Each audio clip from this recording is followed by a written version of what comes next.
So I'm Dr. Toombs-Withers. I'm a family physician and I am the owner of the Essence of Health Wellness Clinic.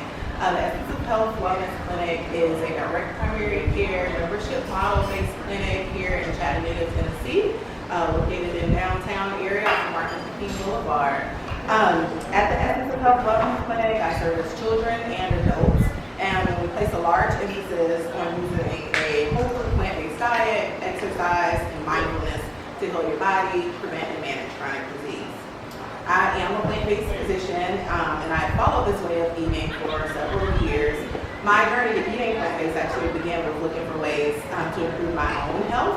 I suffered from lactose intolerance for a number of years with getting severe stomach pains and a lot of issues with that. And so with me just doing more research about the way nutrition plays a part in our bodies led me to pursuing a whole food plant-based diet and a plant-based lifestyle. And with that, I've been able to heal myself in terms of having those stomach pains. And it's also helped me to become a better athlete. I am a marathon runner and a triathlete. I recently completed my first Ironman triathlon race. Thank you. And I really contribute my plant-based diet in terms of when you train and get through that race, because a lot of times I was able to do very long training workouts that will last for several hours at a time and beat muscle fatigue and recover quicker just upon eating proper foods and having proper nutrition as part of that. So, after reaping all these benefits for myself, I've become passionate about helping others with these same benefits. And so that's what I'll be sharing with you all today. So much of what I see as a physician is a result of a poor diet. The standard American diet, or the SAD diet, it often includes a high intake of foods containing oil, fat, corn syrup, sugar, butter, eggs, fried foods, prepackaged foods. We are even starting to see the effects of this diet not only in adults, but also in children. But I have news. No, it's okay. A whole food plant-based diet can help you to prevent the development and manage many of the chronic diseases affecting your next today. So we'll focus on some of those common chronic diseases in America: diabetes, high blood pressure, and high cholesterol and heart disease. I'll present a couple of patient cases and then So, I know you probably can't see this slide that well, but that's okay. So I'm going to share with you a couple of statistics from the American Diabetes Association and the Centers for Disease Control and Prevention. In 2015, 30.3 million Americans, or 9.4% of the population, had diabetes. Type 2 diabetes accounts for 90 to 95% of these cases. Of the 30.3 million adults with diabetes, 23.1 million were diagnosed and 7.2 million were undiagnosed. So that's about 7 million people who are walking around with high blood sugars who don't even know it. 1.5 million Americans are diagnosed with diabetes every year. Diabetes remains the seventh leading cause of death in the United States in 2015, with 79,535 death certificates listing it as the underlying cause of death, and a total of 252,806 death certificates listing diabetes as an underlying or contributing cause of death. And so one of the things I often hear from patients about how costly it is to eat healthy, but as you can see based upon the slide, it is actually more costly to not eat healthy because of the risk that you have of other comorbid chronic conditions that can come from diseases like diabetes affecting multi-organ systems, as well as the cost of healthcare dollars that are spent on these chronic diseases. According to the Physicians Committee for Responsible Medicine, in a 2003 study funded by the National Institutes of Health, they determined that a plant-based diet controlled blood sugar 3 times more effectively than a traditional diabetes diet that limited calories and carbohydrates. Within weeks on a plant-based diet, participants saw dramatic health improvements. They lost weight, insulin sensitivity improved, and hemoglobin A1C levels dropped. In a 2017 study published in the Journal of Geriatric Cardiology, they found that metabolic and epidemiologic studies confirmed that plant-based diets improve insulin resistance even when there is no weight loss and or statistical adjustment for body weight. So even just by eating the diet alone, it improves your risk and improves your ability to release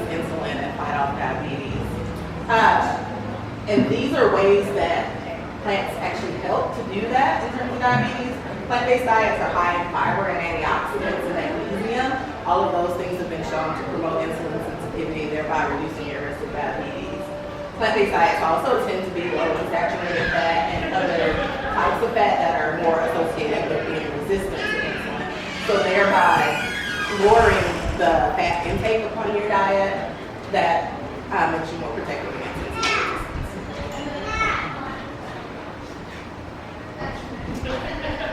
That's actually a picture of a healthful food. Something that I actually like to use. Toast with nut butter with some peaches and pecans over it. No, it may be hard to see in the light. But that's an example of the type of things you can eat with a plant-based diet that will actually be good for your health. Several reviews have presented practical strategies for using plant-based diets in clinical scenarios like type 2 diabetes management. And the key elements of that were including avoidance of animal products, highly refined grains, added sugars and oils, and consuming an abundance of legumes, leafy greens, cruciferous vegetables, starchy vegetables, whole grains, and fruits. Now, if you look at this picture here, it's a plate, and really what a more healthful plant-based plate should look like. And so it includes fruits, vegetables, tubers, which are potatoes, whole grains, and legumes. And so a lot of patients, especially my diabetics, they tend to ask, oh, I can eat fruit, or oh, I can eat potatoes. And so what I tell them is not so much of the potato that's been raising your blood sugar, it's usually all the things we add to potatoes. So as we know, people, they slather on some butter and some sour cream, cheese, bacon bits, you name it, they do it. And that's really what tends to make the potato not be as good for our health. But the potato itself has wonderful properties, wonderful nutrients. The skin of the potato is high in fiber, and those things we know can help to reduce some of these chronic diseases. And so it's just a picture of what that should look like. Next, we'll talk about hypertension, which is high blood pressure. So more than 360,000 American deaths in 2013 included high blood pressure as a primary or contributing cause. That is almost 1,000 deaths per day. High blood pressure does increase your risk of dangerous health conditions.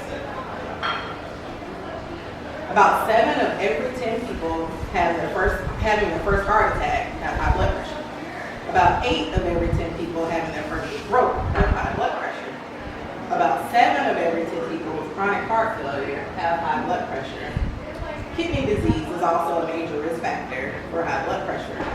So indeed, it's cheaper to eat healthy and exercise than it is to have these chronic diseases. According to a 2013 article in the Permanente Journal, research studies have shown that vegetarian populations have lower rates of heart disease, high blood pressure, diabetes, and obesity. Some lifestyle changes that you can incorporate to lower your blood pressure: decrease your salt and sodium intake. Don't add salt to your food. Try using herbs or spices to season your food instead of salt. Avoid purchasing processed foods and foods that are pre-prepared or foods that come in a box. Usually these foods are going to be naturally higher in sodium because they need that for shelf preservation. Try to avoid those foods. Eat more potassium-rich foods, so tomato products, bok choy, raisins, mangoes, bananas, potatoes, kale. Those are all great sources of potassium. Fruits and vegetables which are rich in potassium actually help to lower blood pressure. Avoiding meat, dairy products, and added fats also reduces the blood's viscosity, which is the thickness of the blood, which makes blood easier to pump throughout the body, thereby lowering your blood pressure. Exercise, eat whole grains, and try to maintain a healthy weight as part. Can you read those potassium-rich foods again? Yeah, so bok choy, kale, bananas, mangoes, those are all great sources of potassium. Tomatoes. All right, so now we'll move to heart disease. Heart disease is the #1 cause of death in the United States. Having high cholesterol or hyperlipidemia increases your risk for heart disease. I know this is a busy slide, so don't despair. Don't try to read all of that. I'm going to give you the gist of it. So when you consume meat, dairy products, and oils, they deposit cholesterol plaques into the bloodstream. Those plaques, they settle onto the blood vessels that line the passages for blood to get through the bloodstream. Over time, enough of these plaque deposits build up, that's when they cause blockages of the blood vessels. They disrupt the blood flow throughout the body, and that's what leads to heart attacks and strokes.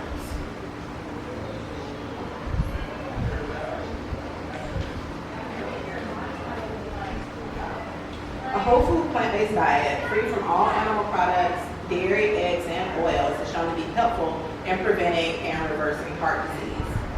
A plant-based diet includes foods that help to cleanse blood vessels of plaque buildup.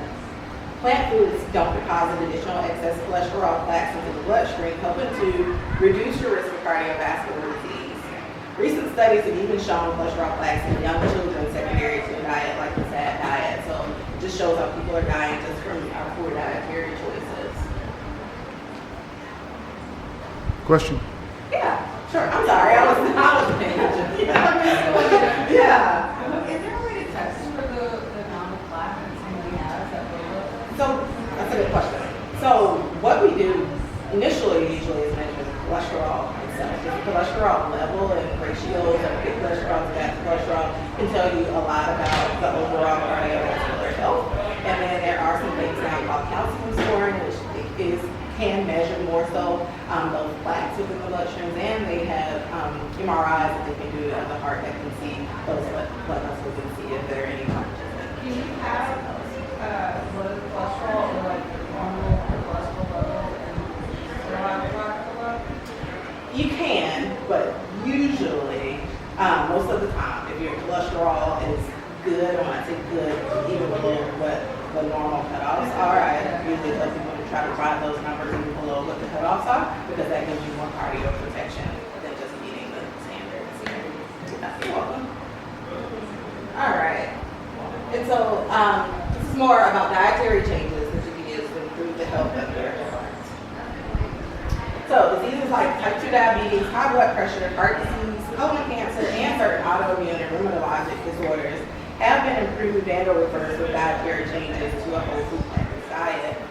A whole food plant-based diet goes beyond your traditional vegan method.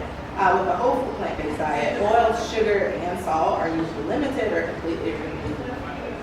A 2019 study published in the Journal of the American Heart Association revealed that diets higher in plant foods and lower in animal foods were associated with a lower risk of cardiovascular-related illness and deaths in a general middle-aged population. Consume more high-fiber foods. Fiber helps to lower cholesterol. And plants contain powerful nutrients that help to reduce inflammation, which can lead to heart disease and other conditions. So you want to be sure that you're eating lots of dark green and leafy green plants. This slide here is from the American Heart Association, and they call it 10 tips to a healthy heart. But really, if you look at these 10 tips that they have, I feel like these are 10 tips to a healthy lifestyle in general. Because they talk about things like not smoking, thinking positive. So that's that mindfulness and meditation. That's where that comes into play. Drinking alcohol in moderation, getting restful sleep. As we sleep, that's the way our body recovers and our cells recover to keep us healthy. Walk with a friend. Studies have shown that when we have a community, we have friendships that also helps to improve our health. Drink more water, eat healthfully, try to maintain a healthy weight, decreasing screen time, which also is a part of, once you decrease your screen time, you're usually more likely to go outside and have that community. Make time to exercise. Yes, ma'am. So 2 questions in that healthy living. Yeah. What do you recommend for sleep? How much sleep per night? And obviously it's probably based on age. And then also exercise. What kind of exercise? Is it cardiovascular exercise or is it just movement exercise? And what are recommendations for that? Yeah, that's a great question. So in terms of sleep, yes, sleep is recommended based upon age. So children, of course, require more sleep, and a lot of that has to do with brain and cell development. And so we want them to usually have more sleep, up to about 10 hours, 10 to 12 hours even, per day total. So your kid may not sleep 12 hours a night, but over time, that's why we give kids nap times and those things so that they don't remember. Adults, we want to make sure we're getting at least 8 hours of sleep. Have time to incorporate a nap in your day? Great. I know most people don't. If you're working, yeah, if you do, because sleep actually does help heal our body from a number of things. So yes, the sleep is very important. In terms of exercise recommendations, so if you look at just kind of what the Surgeon General puts out there, they recommend 30 minutes most days of the week. or a total of 150 minutes per week. I usually tell my patients to strive for more than that. That's like bare minimum, 30 minutes, go out for a walk with a friend like we talked about. Usually I tell people 45 minutes most days of the week, and most of that 45 minutes you really want to work your heart rate up. So you want to be doing something, a cardiovascular activity, so that you actually do strengthen the heart muscle and you actually get that blood pumping more freely. And then on a couple of days a week, you also want to incorporate strength training because once again, by having those muscles strong, it also helps with blood flow throughout the body. Yes? Well, and the one other thing is that since you mentioned the strength training, what do you think of people though that over age of 60? Isn't it hard for them to even develop muscles again? So is it better to do body weight versus like weights and things like that? Right. Still So yeah. strength, So for the but elderly, level it out. body weight is good, but also I recommend the bands, those stretchy bands, because good. those are good. Those are usually very user friendly, and people don't tend to strain themselves. And they're still using their own tension, right? Exactly. Yeah. But strength training is equally important as we age, because as we've shown, studies have shown that the more we strength train as we age, that also decreases risk of accidents to the elderly. So people who get fractures, it reduces risk of osteoporosis. So it's very good to do as we age. Great questions. So next I'm going to go through a couple of patient cases. So the first one is patient A. So this was a 50-year-old male patient of mine. He had a history of type 2 diabetes, high blood pressure, and high cholesterol. At the time of his initial office visit, he was taking 2 medications for his diabetes, 1 pill and 1 non-insulin injectable medication. He was taking 2 blood pressure pills and 1 cholesterol pill. The cholesterol pill was causing him to have some muscle cramps, so he no longer wanted to take it. So the discussion that we had was that the only way that I could justify taking him off of his cholesterol pill was if he was to consider these significant dietary changes to lower his cholesterol. And that was because his cholesterol was so high that it was enough to increase his risk of heart attack or stroke at that time. So he carefully listened to me discuss with him about how to eliminate meat, dairy products, eggs, and oils, and sugar from his diet. We talked about ways that he can incorporate healthy whole grains, fruits, and vegetables into his diet. We talked about ways that he can feel full with eating fruits and vegetables, because a lot of times what I hear from my male patients is, vegetables don't fill me up, so I need a steak. So we talked about ways that you can eat more whole grains and fruits and vegetables there to still feel full and satiated. We also talked about ways of how he can keep his costs down while he was changing to this healthy diet. So after he left my office, he decided to change his health status and try some of the things we discussed. When I saw him back 3 months later, he had lost 20 pounds and his blood sugar had improved and his cholesterol levels were nearly normal, and this was without him taking the cholesterol medicine at all. He felt great. He was amazed at how well the dietary changes had worked for him. I was able to completely just take him off of that cholesterol medicine, and we even eliminated the injectable diabetes medication. He continued eating this way for 3 more months, and then I saw him back again. And by this time, his cholesterol levels were now normal range, even for a diabetic, which has lower standards than usual. And his diabetes had further improved, so I was able to completely stop his diabetes medication. It got to a point where he was only taking his blood pressure medications, and we were able to lower the dosages on both of those also. So over 6 months, he went from being on 5 medications to just 2 lower dose blood pressure medications. Patient B was a 25-year-old female. She was already vegetarian when she started seeing me, but she had been diagnosed with polycystic ovarian syndrome, which is also called PCOS. And so that's a disorder that causes women to suffer from insulin resistance, high blood sugar, irregular menstrual cycles, increased androgen levels that cause a lot of hair, because we don't usually want hair, obesity, and infertility. PCOS can be improved with dietary changes and weight loss, particularly avoiding foods that increase inflammation and blood sugar in the body, like beef, pork, poultry, cheese, butter, and processed snack foods. After increasing healthy plant-based foods in her diet, like soy, which has been shown to help decrease insulin resistance, blood sugar, and triglycerides, fiber, which aids in improved digestion and satiety to prevent overeating and reduce cholesterol. So patient B was taught more about how to reduce her intake of dairy products and oils and processed carbohydrates like fruit juices, sweetened drinks, refined grains, and added sugars. She lost weight, her symptoms of PCOS greatly improved. She was no longer pre-diabetic as she had been previously. her menstrual cycle is regulated, and she felt much better. These are both great examples of patients who have been able to reverse some of their chronic diseases with lifestyle changes. Yes, So you're ma'am. allowed to say no meat, but what do you think about fish? Yeah, so fish is kind of its own category, if you will. So fish certainly has been shown to have some good properties to it in terms of DHAs and omega-3s, which does have some ways of preventing illnesses as well as being vital nutrients for us. The thing about fish is making sure that you're eating wild caught fish and not farm fish, because farm fish that's fed a lot of the same things that our farm animals are, unfortunately, and those things just aren't good for us. And fish, you also have to be aware of mercury levels in terms of where you're getting your fish. So yeah, so fish can be used in small amounts too, be a helpful source of eating. But you can also get some healthy sources of DHA and omega-3s through plants. Hemp hearts, chia seeds, flax seeds are also great plant-based days. On the fish sector of that, would you say any particular specific wild fish, like wild sockeye salmon or wild, like what out of that would you say? Yeah, salmon is certainly a good source of wild caught salmon. Certainly some good DHA and EPA levels in that, and omega-3. So yeah, that's definitely a good option. So I'm just going to conclude here. Hippocrates, this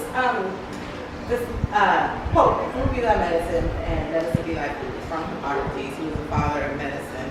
And he provided us with a wealth of knowledge many years ago with this statement. Through the years of research as well as profound individual evidence in patients, we now know the great impact that a diet predominantly consistent of fruits and vegetables can have on the prevention and management of chronic disease. The choice is yours. The essence of health is in you. Thank you. If there are any more questions, I'm certainly happy to answer. Essence of Health Wellness Clinic is on social media. We have a Facebook page as well as an Instagram page, both under Essence of Health Wellness Clinic. I also have a YouTube page with some videos of me cooking some simple meals. I love my Instant Pot. So there's some things on there for other people who out there Instant Pot too. And feel free. Thank you. And can you say your name again? Yeah, Shayla Toombs-Withers. And that's on YouTube. It's under Essence